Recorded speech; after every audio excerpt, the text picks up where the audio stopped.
have the honor of being able to bring forth our speaker, but let me just say this. After our speaker, we have a very special presentation. And so clearly I want you to be thinking of that in the back of your mind as you listen to someone who, for many of us, is more than words can say. I mean, it's very difficult to describe, but I just wrote down a few words. A giant, a chief of our village, a leader, not just any leader, a principled leader, a scholar, a model, a jegna, a griot, a teacher. Now I want you to put your spiritual hats on. A creator, a historian, and most of all, a healer. Elder Dr. Robert Williams has given so much, and you know it best by those whose lives he's touched. Let me just give you an example. For all those who have learned under him, stand up.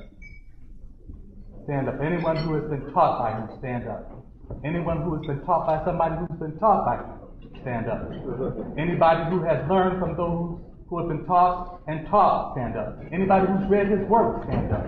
Anybody who's heard from somebody who's read his work, stand up. Anybody who's had an opportunity to just touch him and have him share a word of encouragement or wisdom, stand up. That's the spirit of a true leader. I present to you, Elder Robert Williams. Thank you, brother. Thank you. Love you. Thank you. Thank you. Wow. Oh, boy. You know, this is a wonderful time. It is an extremely, extremely wonderful time. I'm so proud and happy to be here for this 40th celebration. Kevin Washington has given the libation, and I normally do that before my talk, so I won't give a libation. But I would like for us to just give a moment of silence to the ones who have transitioned before us. Dr. Charles Thomas, who was the first co-chairman of the association. Dr. Asa Hilliard, who passed last year as we were meeting here, meeting in Houston, Texas. Dr. Reginald Jones, a luminary. Dr. Al Goins, who transitioned about 1 or 2 weeks ago. Dr. William Hayes, who was a former president of the association. Dr. Robert Guthrie, who was one of our distinguished psychologists who wrote Even the Rat Was White. Dr. Joe Alkert, who was the first editor of the ABC newsletter back in the early 70s. Just want to say thanks to those whose shoulders that we're standing on here today. And a special thanks to the convention chair, Lawford Goddard, who worked assiduously to bring this conference together. And I think we'll give that brother an applause.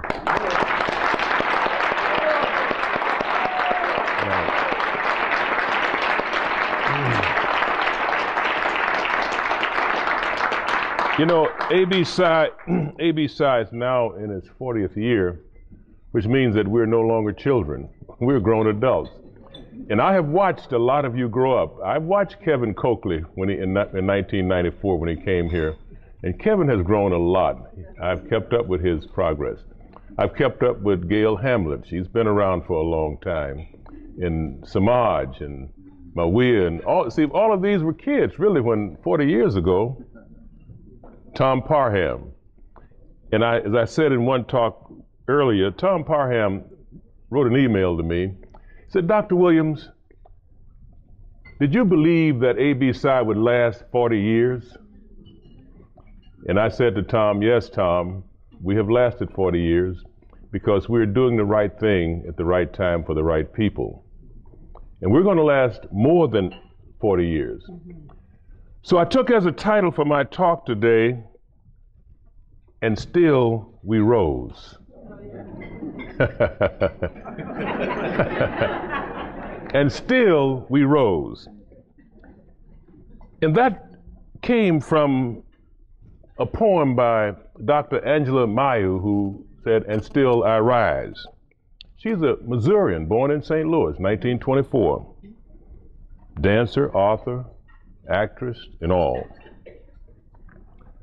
So my talk today will not deal with the tragedy of black people, because we have risen. As Dr. Utsi said, we are a resilient people. We are a strong people. So I'm not going to deal with slavery and discrimination and all of that. I'm going to deal with the strengths of black people because we are a strong people. I want to talk to you how we have risen from the cotton shacks to the Cadillacs, from the cotton fields to the PhDs, and how we are continuously making it against the odds. We should all be familiar that as African Americans, we have contributed much in this society, and we do not get credit for it. You know, the lives of such luminaries we know, George Washington Carver, Clark Terry, Dick Gregory, and all of these people. But there are a number of luminaries that you haven't heard about. So one of the things that I decided to do is to write a book on profiles of outstanding black psychologists. And I have such people in there as Naim Akbar, Wade Nobles, Asa Hilliard, Reggie Jones, Jim Savage, Paris Fenner Williams, and so on down the line. About 50 luminaries, people who would never hit the journals. And they have written their autobiographies and are given to me, and will be in this book, History of the Association of Black Psychology, Profiles of Outstanding Black Psychologists.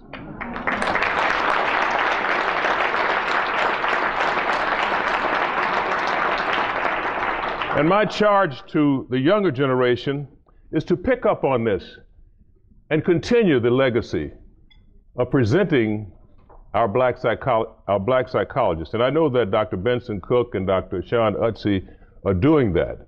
And I want others to get into this business of keeping that legacy alive. And these examples clearly indicate that we have fought against the odds and we have won. We have faced horrific obstacles and we have won. So I'm similar to a gadfly. A gadfly is a little bug that gets under your skin and irritates you. So I've always tried to irritate people. I've been very, very controversial in my lifetime, and I enjoyed being a gadfly. I made folks very, very uncomfortable when I created the bitch test. They said, "Oh God, what is the bitch test? Why don't you call it something else?" I said, "Well, testing is a bitch."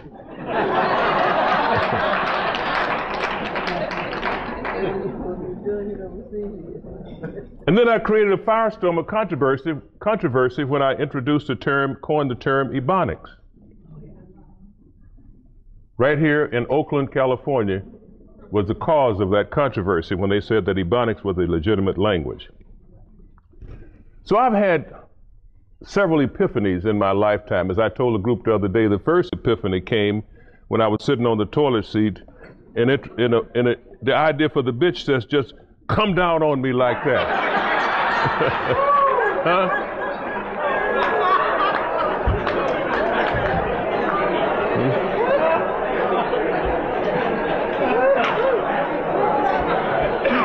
You know, epiphanies occur at very odd times. I mean, it's not when you're giving a lecture like that. I mean, it's when you're doing something, unusual.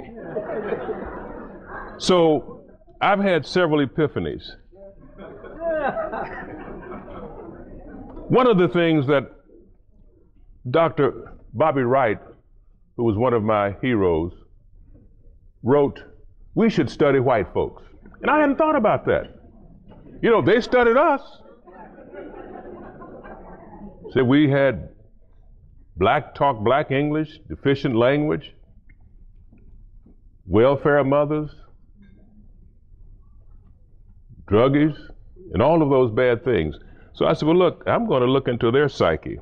So I asked their children, what did your mamas and your daddies say about you, say about black folks? And they told me some amazing stories. And that's how racism gets started, right in the family. And I wrote this little book called Racism, Learn at an Early Age Through Racial Scripting. And it tells how these kids were racially scripted to hate us. and they're still doing it. About 70% of the kids told me that they had negative racial scripts. So I asked the question, is racism learned or is it inherited?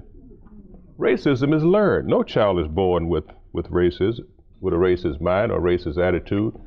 Just as a song from South Pacific says, you've got to be taught to hate and fear.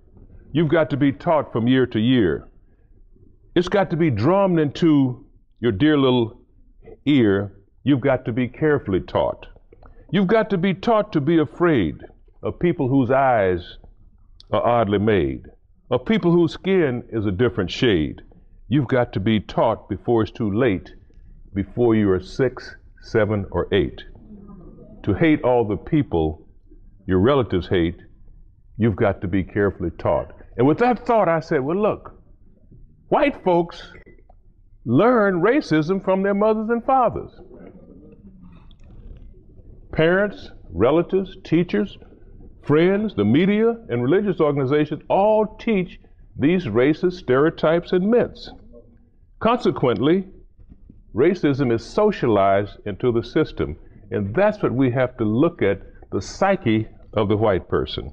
I watched the Phil Donahue show back in the 90s, and they had some racists on the air, and they asked this one woman, said, if your child was ill and needed surgery, or transfusion, would you permit black blood? She said, no, I wouldn't let my child be transfused with black blood. I would rather that my child die.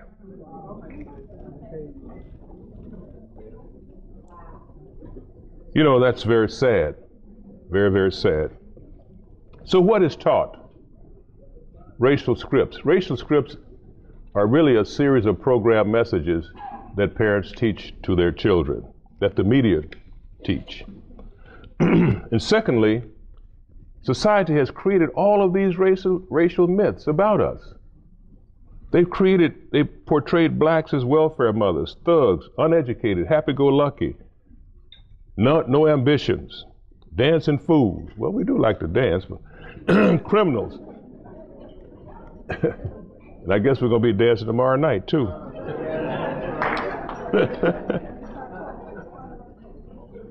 But, you know, the point is, and as Naeem has said,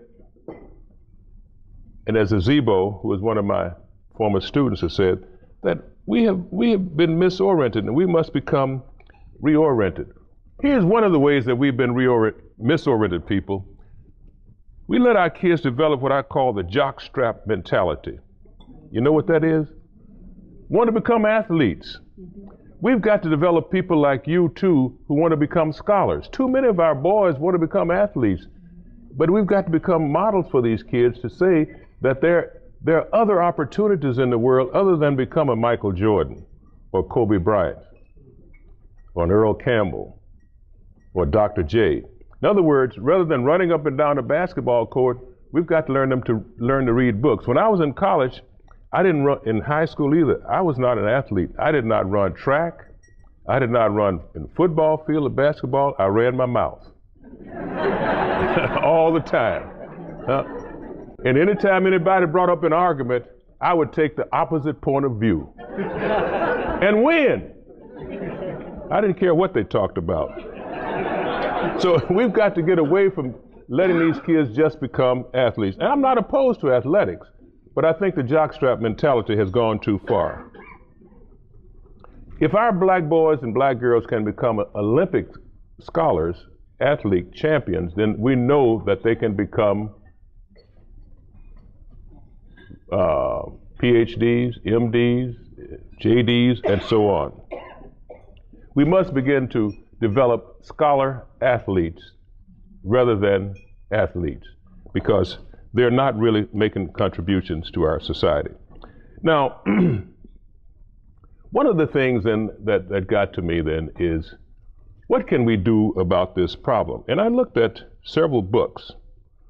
One of the things that I noticed is that still people are writing negative things about us.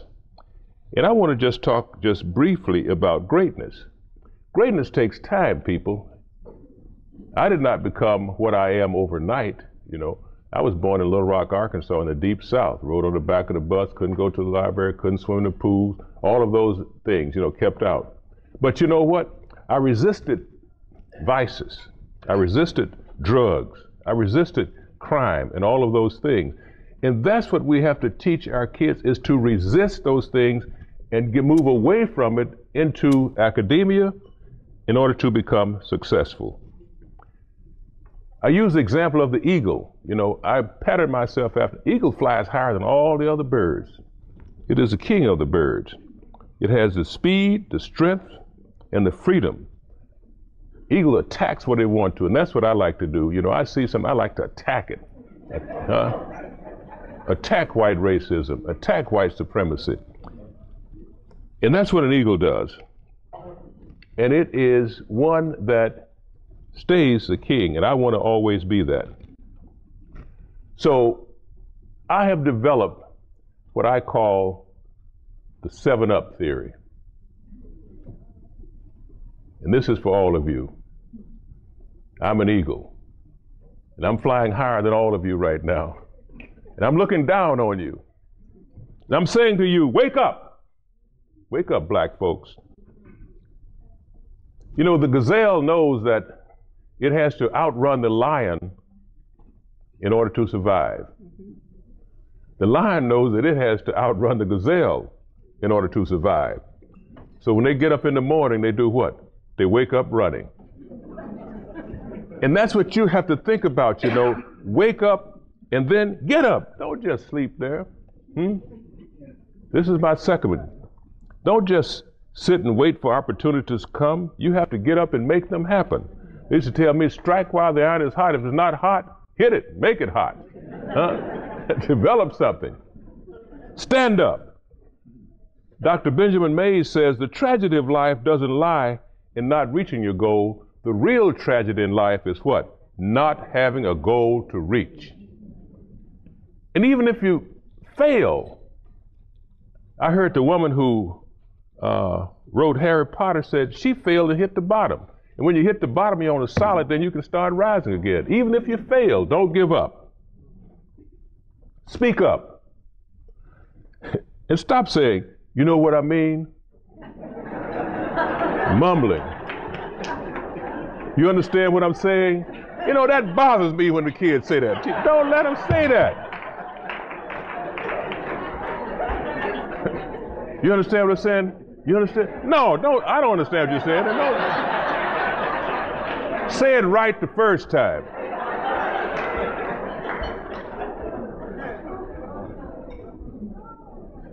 Speak up. Don't be just silent about things. Speak up, people. Develop powerful verbal skills. I spoke Ebonics until it was in college. And Dr. Harriet Pipes McAdoo's father heard me give a talk one day and said, I want you to take my advanced composition class because you have a problem.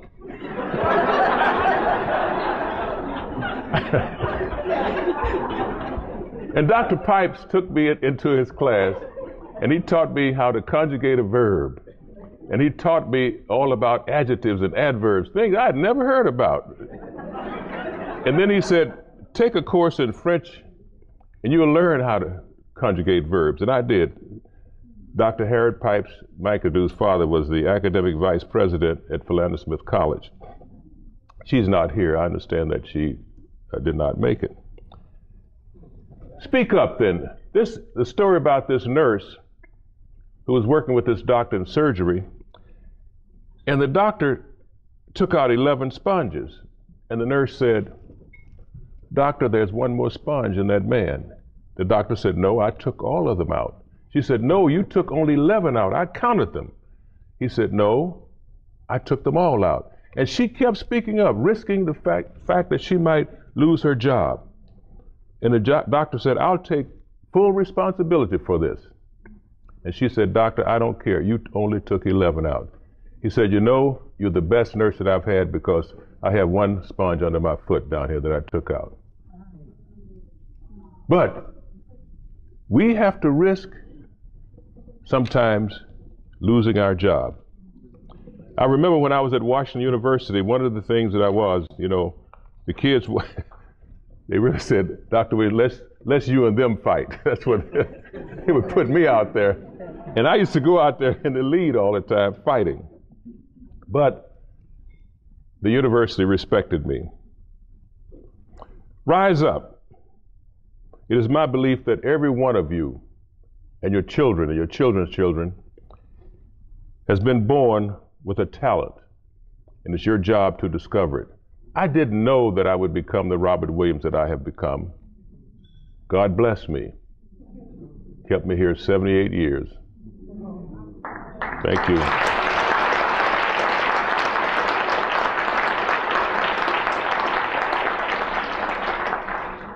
Raised 8 kids, 17 grandkids, and 9 great-grandkids.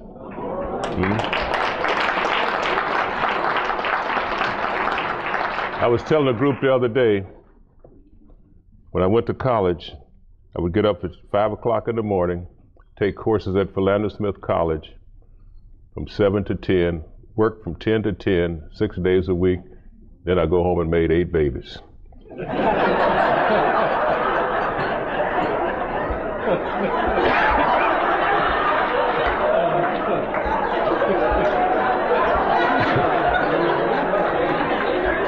I had to rise up. Huh? And that's what we have to do, people. We have to rise up as black people to become more visible, And I like to see all these black folks out there today. I mean, you're very beautiful, very, very beautiful. And I told this little story the other day, and I'm going to tell it again. Someone said, Bob, you ought to tell this because this is my 6th Rise Up. The story about the African prince who was born with a hunchback. And on his 13th birthday, he asked his dad to build a statue of him. The dad said, no, son, I cannot build a statue of you bent over like that. He said, no, Dad, I want you to build a statue of me standing straight up, my 6'4" frame, like Bob Williams. He said, Dad said, the last thing, I don't want people to see you with a hunchback. He said, no, build one with me standing up. So the dad did. He said, I want you to set it outside my window so I can see it. And every morning for 7 years, the prince would stretch and raise up just a bit, and raise up just a bit more, and raise up a bit more. And on his 21st birthday, he stood erect, facing the statue. And that's what we have to do. We have to stand up erect. Whether you're 5'2" or 6'4" or 6'7", stand up and be yourself. Be somebody. Thank you.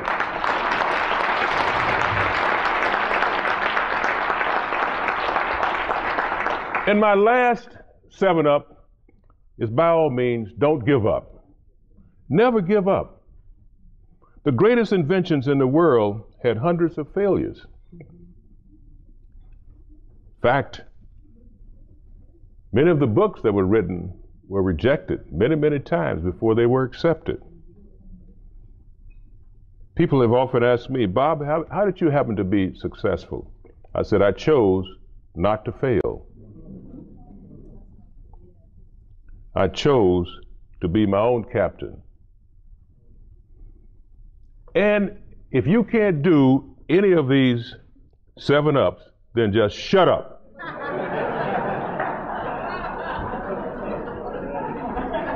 Don't say a word. So in closing,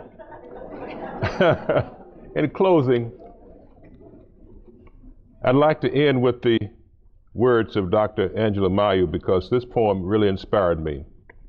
She said, you may shoot me with your words, you may cut me with your eyes, you may kill me with your hatefulness, but still, like air, I rise.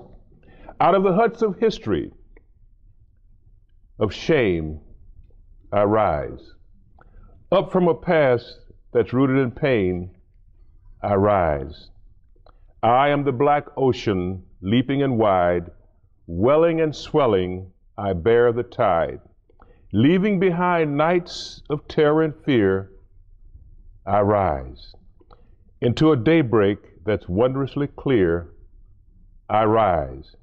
Bringing the gifts that my ancestors gave, I am the dream and the hope of the slave. I rise, I rise, I rise. Thank you very much. Thank you. Thank you.